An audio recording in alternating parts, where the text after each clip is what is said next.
Services hospital में हम मौजूद हैं और हमारे साथ अभी मौजूद हैं डॉक्टर अली चट्टा साहब। डॉक्टर साहब कैसे हैं, खैरियत से हैं आप? जी अल्लाह का शुक्र, ठीक ठाक। डॉक्टर साहब ये एक नया वायरस निगलेरिया आया है जी आपके हॉस्पिटल में, उसका मरीज़ भी आया और एक नई किस्म का वायरस हमें हमारी जनरेशन को तो सुनने को मिला है। वैसे अभी पहले मेरी अज़मत साहब से बात हो रही थी, वो बता रहे थे कि ये 1965 में ऑस्ट्रेलिया में ये आइडेंटिफाई हुआ था सबसे पहले। इसके सिम्टम्स क्या हैं डॉक्टर साहब, सबसे पहले ये बताइएगा। जी मैं आपकी पहले ज़रा थोड़ी सी करेक्शन करता जाऊँ। बेसिकली ये निगलेरिया जो है वायरस नहीं है, ये अमीबा है। ओके, अमीबा क्या होता है ये बताइएगा। अमीबा एक यूनिसेलुलर लिविंग ऑर्गेनिज्म होता है, सिंगल सेल ऑर्गेनिज्म होता है। ओके। ठीक है, इसे किसी ना किसी होस्ट की ज़रूरत होती है परवान चढ़ने के लिए, परवरिश पाने के लिए। तो इन दोनों में डिफरेंस है। ओके। तो इसके साइंस एंड सिम्टम्स यूजली हमारे पास तब आते हैं 5 से 6 दिन इन्फेक्शन के बाद। पेशेंट को सर में दर्द होना शुरू हो जाएगा, उसकी गर्दन में कड़ाव हो जाएगा, उसको डबल VN यानी देखने में मसला होना शुरू हो जाएगा और सवेयर हेडेक होगा।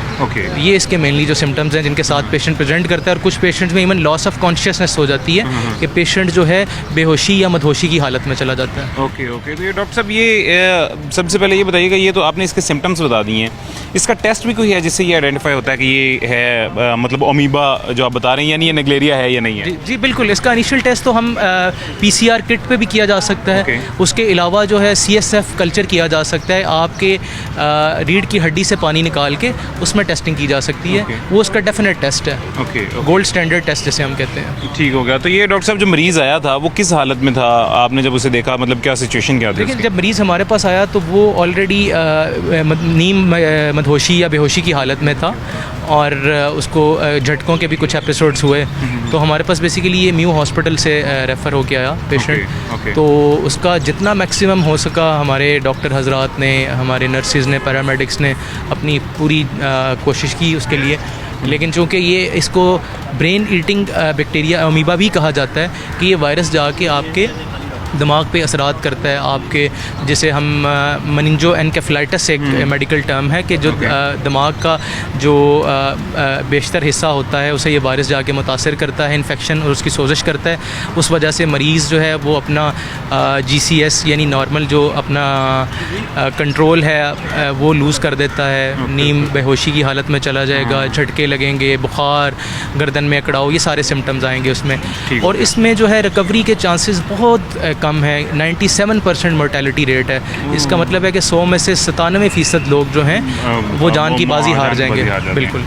तो ये डॉक्टर साहब ये आपके पास मतलब जब वो आया था मरीज़, वो नीम बेहोशी की हालत में था, आपने बताया, आते साथ मतलब वो पहले कहीं और से होके आया था या डायरेक्ट आपके पास आया? और आने से पहले उसको पता था कि वो जिस बीमारी में मुब्तला हो चुका है? नहीं, आने से पहले तो देखें हम मरीज़ को जब हमारे पास वो प्रेजेंट किया तो वो अपने एक मखसूस साइंस एंड सिम्टम्स के साथ, अलामात के साथ आता है। आगे फर्दर उसकी टेस्टिंग की जाती है। मेडिकल में हमेशा 2, 3, 4 मुख्तलिफ बीमारियों के सेम लाइन पे उनको चला जा रहा होता है। मतलब आप ये कह लें कि शुबा होता है 3, 4, 5 बीमारियों का, तो उनको आगे से हमने रूल आउट करना होता है। वो फर्दर टेस्टिंग के ज़रिए होता है। तो जब हमारे पास प्रेजेंट किया तो उसमें हमारे पास सिंपल जो है आप कह लें कि गर्दन तोड़ या सर तोड़ बुखार जो है वो भी हो सकता था, या आप एपिलेप्सी या मिर्गी का मरीज़ उसकी शुबा भी हो सकता था। लेकिन जब हमने उसकी टेस्टिंग की तो उसमें फिर निगलेरिया का हमारे पास अमीबा डिटेक्ट हुआ। डॉक्टर साहब वो ये आपको क्या लगता है मतलब किस वजह से हुआ था? क्योंकि अब भी जो सोशल मीडिया पे और मीडिया प्लेटफॉर्म्स पे जितनी भी खबर आ रही है वो ये आ रही है कि स्विमिंग पूल में नहाने की वजह से उसमें ये वायरस आया था। आपको क्या लगता है हकीकत है? इसके मल्टीपल रीजंस हैं। ये किसी भी फ्रेश वाटर जो भी चलता हुआ ताज़ा पानी है, उसमें लेक्स आ जाएँ, उसमें नहरें आ जाएँ, उसमें स्विमिंग पूल, हाँ जी, ख़ास तौर पे वो स्विमिंग पूल जिनमें क्लोरिनेटेड वाटर नहीं है। किसी भी स्विमिंग पूल में एक certain amount of chlorine added होनी चाहिए ताकि उसमें इस तरह के कोई भी अमीबा, बैक्टीरिया, वायरस ना पनपने पाए। तो उसमें एक सर्टन बल्कि गाइडलाइंस भी हैं जिसमें एक अमाउंट होती है स्पेसिफिक, उतनी मकदार में उसमें क्लोरीन होना चाहिए। तो आजकल आप देखें लाहौर में भी ख़ास तौर पे बहुत से लोग नहर में नहा रहे होते हैं। बहुत से ऐसे स्विमिंग पूल्स हैं जो अनरेगुलेटेड हैं, जहाँ पे प्रॉपर कोई SOPs या चेक्स एंड बैलेंसेस नहीं है। तो इस वजह से माइट भी वो उसने एक्वायर किया हो। आजकल जैसे डॉक्टर साहब ये बारिशों का सीज़न है, जगह जगह पानी खड़ा हो जाता है, ये भी नुकसानदेह है इस वायरस, इस निगलेरिया के हवाले से? नहीं देखिए, निगलेरिया जो है उसने पीने के थ्रू वो आप वायरस जो है नहीं इन्फेक्शन करेगा। निगलेरिया जब भी हम एक्वायर होगा वो वाया नेज़ल पाथवे या हमारे नाक के रूट के थ्रू ऊपर दिमाग में जाएगा।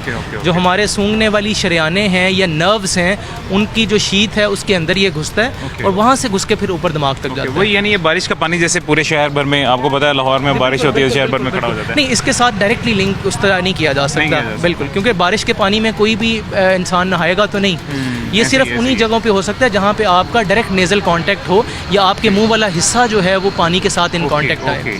वुज़ू के हवाले से क्या ख्याल है? बिल्कुल, ये इवन टैप वाटर्स में भी ये ट्रैवल कर सकता है। हाँ जी। डॉक्टर साहब, ये है मैन मेड है, मतलब लैब मेड है या नेचुरल है? नहीं, ये तो नेचुरल अमीबा है, नेचुरल है बिल्कुल। मतलब ये इंसानी इंसानी शक्ल में नहीं। अच्छा डॉक्टर साहब, 1965 में ये आया था, उसके बाद ये आहिस्ता आहिस्ता ज़ाहिर है पाकिस्तान में भी आ गया है। ये फैलता किस तरह है? क्योंकि ये बात मैंने अजमत से भी पूछी थी, ये असल कंसर्न ये है, मेरा भी ये, ऑडियंस का भी ये, इसी बात से डर रहे होंगे। फैलता किस तरह है? देखिए, ये आप जिस तरह 1965 का हवाला दे रहे हैं, हम यहाँ आने से बहुत पहले, इवन 1965 से पहले भी बहुत से केसेस अमेरिका में रिपोर्ट हो चुके हैं। आपने जैसे ऑस्ट्रेलिया का हवाला दिया, सबसे ज़्यादा जो पूरी दुनिया में इसके डॉक्यूमेंटेड केसेस हैं वो अमेरिका में हैं। हाँ जी, तो जब भी कोई ऐसी ट्रैवलिंग हिस्ट्री किसी की होगी, कोई यहाँ से उधर गया या उधर से यहाँ आया, तो इसमें जितने भी वायरसेस बैक्टीरियाज जो हैं वो एक शेड होते हैं, एक जगह से दूसरी जगह मूव कर जाते हैं। हाँ बिल्कुल। यानी जैसे फॉर एग्जांपल कोई अमेरिका से या किसी ऐसे शहर से जहाँ पे ऑलरेडी ये अमीबा था बहुत ज़्यादा, निगलेरिया बहुत ज़्यादा था, वो यहाँ से वहाँ से उसने किसी भी दूसरे मुल्क में जैसे पाकिस्तान में ट्रैवल किया है तो उसके थ्रू वो ट्रैवल कर सकता है? बिल्कुल कर सकता है। और यहाँ आके स्प्रेड किस तरह फिर होता है? देखिए, स्प्रेड तो फिर फ्रेश वाटर के थ्रू ही होगा ना। नहीं, यानी उस इंसान से फ्रेश वाटर में किस तरह जाएगा? पर्सन टू पर्सन ही है। देखिए, अगर एक इन्फेक्टेड बंदा है, वो स्विमिंग करने जाता है तो वहाँ से उसको जो है वो शट ऑफ कर सकते हैं। वो सारा पानी उसकी वजह से ख़राब हो सकता है। तो ये टैप वाटर्स में भी, उसके अलावा ये जो अभी एडवाइजरी आई थी, हेल्थ एडवाइजरी, उसमें ये कहा गया था कि पानी की टंकियाँ भी बार बार मुतअद्दिद बार जो है ना आपने वॉश करवानी है, उसमें भी पता नहीं क्लोरीन ऐड करनी है या नहीं, तो ये पानी की टंकियों में भी पैदा हो सकता है? जी बिल्कुल। ओके, यानी इसका फ़िलहाल हल कोई नहीं, और मेडिसिन इसकी कोई है? इसका हल यही है कि आप कोशिश करें कि पीने के लिए ख़ास तौर पे बॉइल्ड वाटर या मिनरल वाटर का इस्तेमाल करें। ख़ास तौर पे जो अगले 4 महीने हैं, सितंबर अक्टूबर तक, ये इन्हीं 4 महीनों में, क्योंकि टेम्परेचर ऐसा फेवरेबल होता है इसके पनपने के लिए, तो इन 4 महीनों में हमें ख़ुसूसी तौर पे ज़्यादा केयरफुल होना पड़ेगा। ओके इंशाल्लाह। डॉक्टर साहब, बहुत शुक्रिया जी, आप खिदमत कर रहे हैं, आप ख्याल रखते रहें ऐसे लोगों का। थैंक यू जी, थैंक यू सो मच। ये हमारे पास जी अभी यहाँ पे एक छोटी सी ब्रेक का वक्त हुआ है, छोटा सा वक्फा लेते हैं, मिलते हैं एक छोटे से वक्फे के बाद।